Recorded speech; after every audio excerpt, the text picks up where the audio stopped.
Assalamualaikum warahmatullahi wabarakatuh. Kita akan melanjutkan materi perkuliahan kita pada kesempatan kali ini, yaitu pekan keempat dari mata kuliah sistem operasi. Mohon maaf karena tadi malam terjadi mati listrik sehingga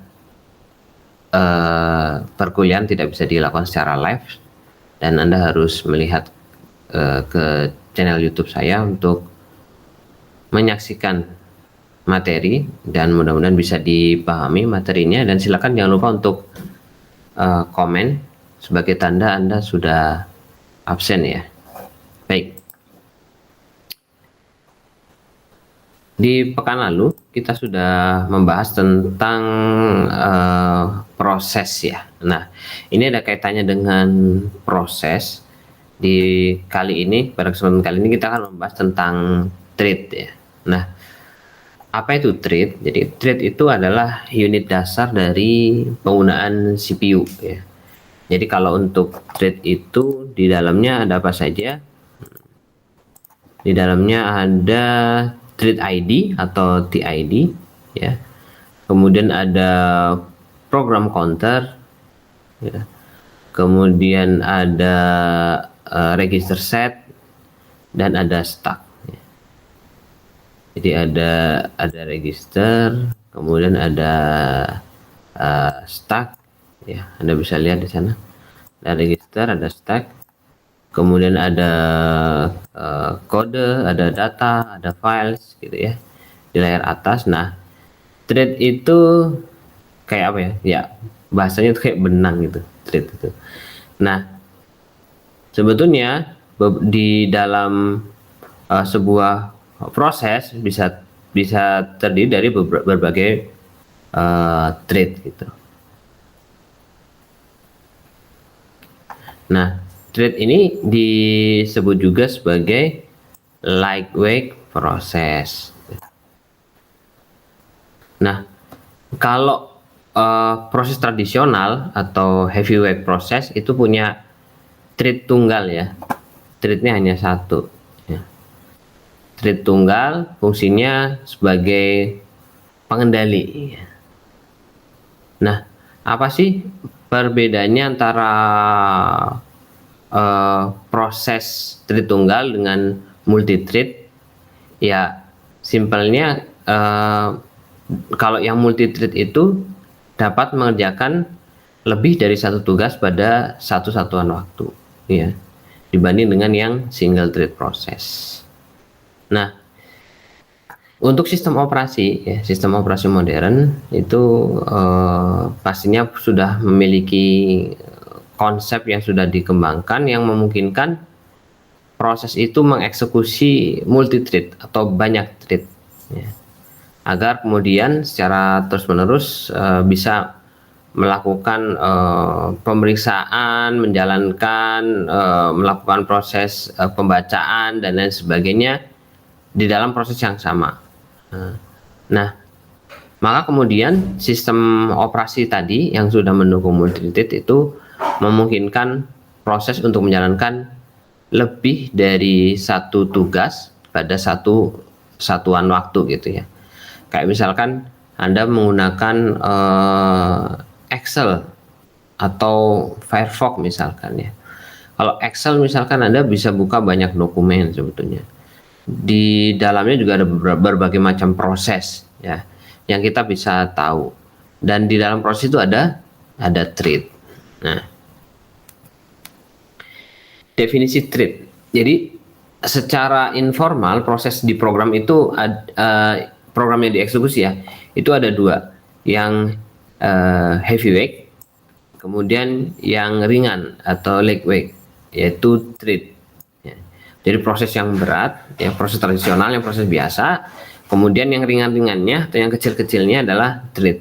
Nah, thread ini saling berbagi bagian program, bagian data, maupun sumber daya sistem operasi, ya dengan thread yang lain gitu. Jadi bisa jadi ada satu proses ada beberapa thread tapi berbagi bagian program, data, dan sumber atau resource ya, resource dari sistem operasi. Nah, walaupun kemudian prosesnya sama. Nah, Thread itu ada ID thread, program counter, himpunan register sama stack ya. Nah, dengan banyaknya kontrol thread, proses dapat melakukan lebih dari satu pekerjaan pada waktu yang sama. Nah, di thread ini ya akan memberikan berbagai macam keuntungan ya. Yang pertama adalah tanggap. Apa itu tanggap? Artinya ketika multithreading mengizinkan program untuk berjalan terus walaupun pada bagian program tersebut di blok atau sedang dalam keadaan menjalankan operasi yang lama atau panjang. Contohnya ya, ada multithread web browser, bisa Firefox, bisa apa namanya, Internet Explorer, Chrome atau yang lainnya. Itu dapat mengizinkan si user berinteraksi dengan suatu thread ketika gambar itu sedang di load oleh thread yang lain gitu. Jadi misalkan Anda buka halaman website kan itu download ya, sebetulnya aslinya download dari server webnya. Lalu ketika ada bagian program yang melakukan pengeloadan gambar, kita masih tetap bisa melakukan proses pekerjaan yang lain. Oke. Lalu pembagian resource atau sumber daya. Artinya seperti ini. Jadi thread itu mampu membagi memori dan sumber daya dari proses. Nah, keuntungannya adalah aplikasi akan punya perbedaan aktivitas thread dengan alokasi memori yang sama. Lalu ada ekonomis ya. Artinya ketika sistem operasi mengalokasikan memori dan sumber daya untuk membuat proses itu sangat mahal sebetulnya ya. Mahal dalam hal ini membutuhkan resource ya, membutuhkan resource yang tidak sedikit. Saya dikatakan mahal, tapi bukan artinya kemudian mahal secara dikonversi ke uang jadi ratusan juta, tidak semacam itu. Nah, alternatifnya thread mampu membagi resource dari proses jadi lebih ekonomis ya untuk membuat proses. Lalu pemberdayaan arsitektur multiprosesor. Nah, maksudnya adalah dengan multithreading ini dapat ditingkatkan dengan menggunakan arsitektur multiprosesor ya. Biasanya walaupun ada multiprosesor itu satu keping CPU ya atau prosesor gitu ya. Sebenarnya di dalamnya ada banyak bisa secara logikalnya itu lebih dari satu prosesor. Namanya multiprosesor, multithreading dan lain sebagainya. Dimana setiap thread ini dapat jalan secara paralel pada prosesor yang berbeda. Nah, kalau di arsitektur dengan prosesor tunggal, CPU biasanya kan berpindah-pindah ya. Berpindah-pindahnya dari thread tapi sangat cepat ya. Jadi semacam terjadinya seolah-olah seperti paralel gitu ya. Tapi kenyataannya memang hanya satu thread yang berjalan di setiap waktu. Tapi kalau misalnya multiprosesor, si thread ini akan bisa berjalan di prosesor seperti pertama, prosesor kedua dan seterusnya. Oke. Model multithreading. Ya. Nah, implementasi multithreading ya dalam sistem operasi ada beberapa model, dari mulai model many to one, kemudian one to one, dan yang terakhir adalah many to many. Pertama kita bahas tentang model many to one. Jadi model many to one atau banyak ke satu ya, dia akan memetakan beberapa tingkatan pengguna thread hanya ke satu buah kernel thread. Nah, manajemen proses thread ini dilakukan oleh si user, kemudian akan menjadi efisien ya. Tetapi kalau misalkan thread dilakukan atau melakukan blocking terhadap sistem pemanggilan atau calling ya, maka seluruh proses akan berhenti atau blocked. Nah, kelemahannya adalah kalau misalkan dengan model many to one, multithread itu tidak dapat berjalan atau bekerja secara paralel di multiprosesor. Kenapa? Karena ya hanya satu thread saja yang bisa mengakses kernel dalam satu waktu. Gitu. Lalu ada model one to one. Ya.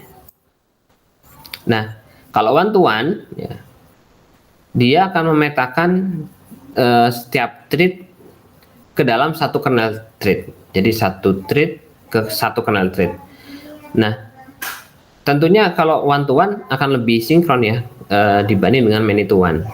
Karena dia akan mengizinkan thread lain untuk berjalan ketika suatu thread membuat pemblockingan terhadap sistem pemanggilan. Nah, hal ini juga dapat memungkinkan multiple thread untuk berjalan paralel dalam multiprosesor.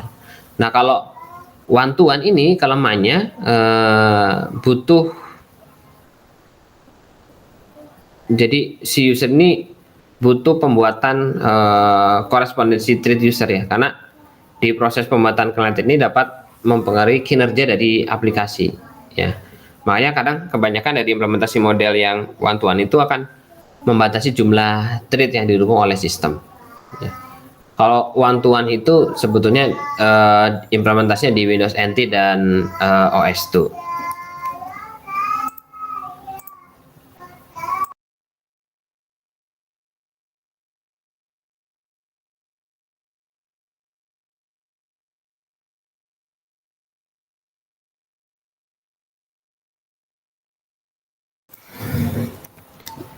Lalu kemudian yang terakhir adalah model yang many to many. Nah, beberapa tingkatan thread pengguna itu dapat menggunakan jumlah kernel thread yang lebih kecil atau sama dengan jumlah thread pengguna. Nah, jumlah dari kernel thread itu dapat dispesifikasikan untuk beberapa aplikasi dan beberapa mesin. Ya, suatu aplikasi itu dapat dialokasikan lebih dari beberapa kernel thread dalam multiprosesor daripada dalam uniprosesor. Ya, dimana kemudian model many to one mengizinkan si developer aplikasi atau apa program ya, untuk membuat thread user sebanyak mungkin. Ada concurrency itu tidak dapat tercapai ya, karena hanya satu thread yang dapat dijadwalkan oleh kernel dalam satu waktu. Nah, model one to one itu sebenarnya punya konkurensi yang lebih tinggi ya, tetapi memang si developer itu harus berhati-hati ya. Developer sistem operasi harus hati-hati untuk tidak membuat terlalu banyak thread ya tanpa aplikasi. Dan dalam kasus tertentu mungkin jumlah thread yang dapat dibuat itu ada pembatasan. Nah, secara praktek ya, bagaimana sih kita bisa melihat thread ya di dalam proses yang berjalan ya. Jadi ada satu aplikasi ya, aplikasinya itu free sebetulnya. Anda bisa download aplikasinya. Nah, sebentar. Jadi aplikasi dari Microsoft, Anda bisa download, Anda browsing, namanya sysinternal ya. Sysinternal. Nah, ini sebetulnya nama aplikasinya Process Explorer. Nah, Process Explorer. Ini ada banyak isinya sebetulnya ya. Nah, Anda nanti bisa download aplikasinya. Anda lihat ini, download sysinternal, isinya 41,8 MB ya. Dan ini ada satu aplikasi namanya Process Explorer. Nah, ini Process Explorer. Si Process Explorer ini nanti dia bisa melihat thread gitu ya. Nah, nanti setelah Anda download ya, silakan Anda ekstrak ya. Setelah di download Anda ekstrak. Nah, ini misalkan sysinternal. Nah, ini ada banyak aplikasi ya. Kalau saya letakkan di mana nih? Sebentar. Sysinternal. Oke, bisa dibuka. Langsung mau diekstrak dulu boleh. Langsung diproses bisa nggak ya? Nah, ini ada aplikasinya namanya Process Explorer. Oh, ternyata harus diekstrak. Saya lupa naruhnya di mana. Bentar. Terus Explorer. Oke. Ya, ada di sini ternyata. Open path. Nah, proses Explorer. Ini ada aplikasinya. Nah, di sini kita bisa lihat ada beberapa proses gitu ya. Melihat thread-nya di mana. Nah, oke, ini ada banyak proses. Ini bisa didetailkan kalau yang ini. Bisa didetailkan. Berbeda kalau misalkan kita pakainya task manager. Bisa bedakan. Ini task manager. Kalau task manager hanya seperti ini saja, gitu ya. Dia tidak bisa detail. Oke. Contohnya kita mau melihat aplikasi apa ya? Misalkan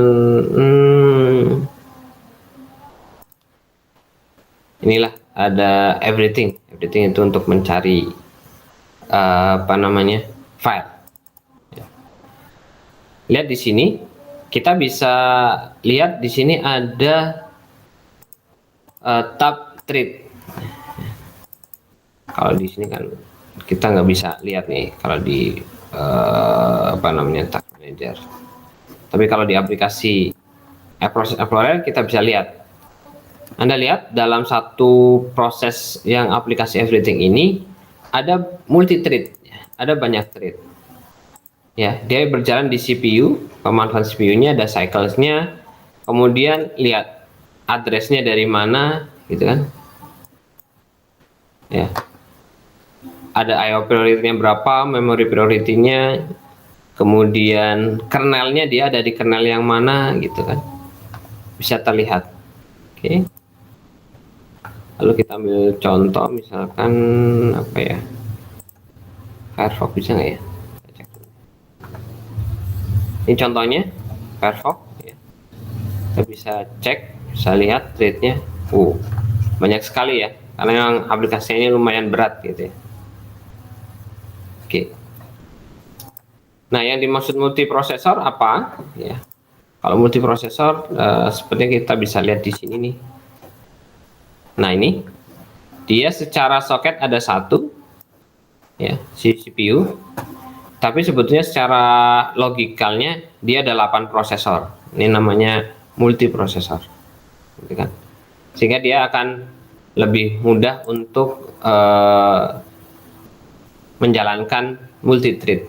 Kalau Anda lihat di resource manager, Anda lihat di sini seolah-olah secara core-nya ya, core-nya kita ada 4 CPU. Lihat, 1, 2, maaf. Harusnya ada 8 ya. Sebentar. Saya lihatnya dari mana ya? Large. Nah, ini ada 8, sorry, bukan 4. 4 itu thread apa namanya? Core. Tapi ada 8, lihat. 1, 2, 3, 4, 5, 6, 7, 8. Dari 0 ya. CPU 0 itu 1, 2, 3, 4, 5, 6, 7, 8. Anda lihat di sini untuk resource-nya berbeda-beda gitu ya dari setiap prosesor. Walaupun kita total akan kelihatan. Tapi sebetulnya proses itu dibagi di beberapa CPU. Kemudian di beberapa proses tadi juga ada thread-nya ya.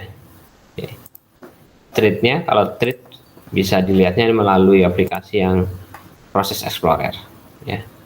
Simpelnya dilihat di proses, kemudian Anda bisa double klik aplikasinya, Anda lihat di kolom thread.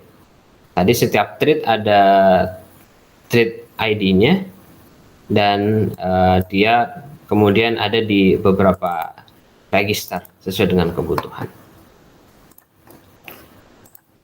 Oke, kurang lebih itu yang bisa saya sampaikan pada kesempatan kali ini. Mohon maaf apabila dalam penyampaian ada kekeliruan. Saya terbuka untuk mendapat kritikan maupun masukan dari Anda ataupun juga koreksi dari apa yang sudah saya sampaikan. Terima kasih. Billahi taufiq wal hidayah. Assalamualaikum warahmatullahi wabarakatuh.